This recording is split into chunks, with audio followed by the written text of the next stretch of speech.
Systems and Technologies, and it runs July 12 through 15. In this module, you'll be learning a little bit about cloud-based library systems, digital libraries, institutional repositories, knowledge management, and open URL linking. There are many, many other technologies. And so I've given you a very simple overview. Actually, it's rather a historical timeline of development up to this point. And then you have a couple of resources to look at that have technology. One is the ALA Tech Source, which is going to give you a lot of different things. This is their blog. And then, sorry.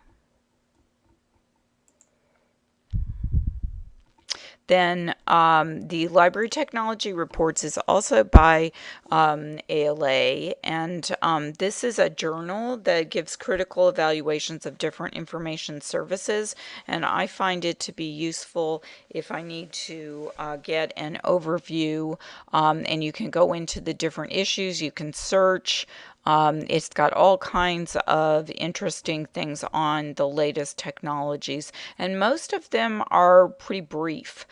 So I find it very useful. There are tons and tons of different blogs and websites, but I wanted you to kind of discover those on your own.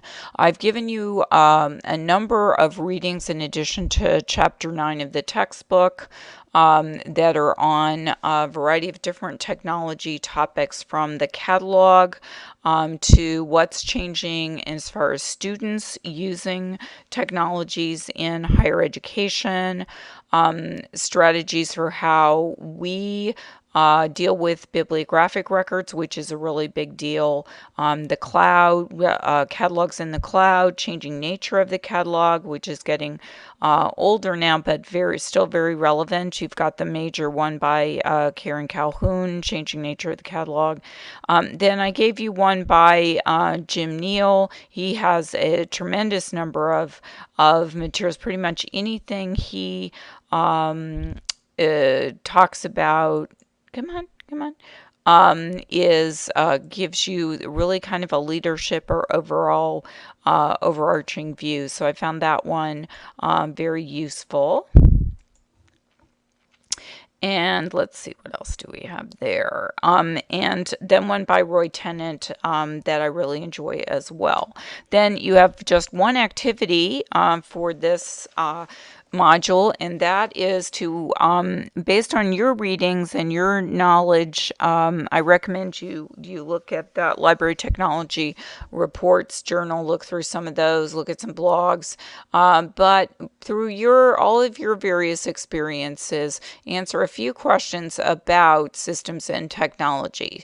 And one of the big issues is whether we should, in academic libraries, have a separate systems office with our own servers and maintaining our own library systems and different things from the academic institutions' IT. So, and that's a decentralized versus a centralized model of IT.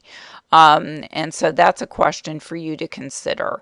And what do you think should be the relationship? And should we maintain the integrated library system, or should somebody else, or do we need one? And what other systems are needed to support student use? And there is not an assignment for this one. And the last one modules are going to have fewer readings, so you can be working on your final papers.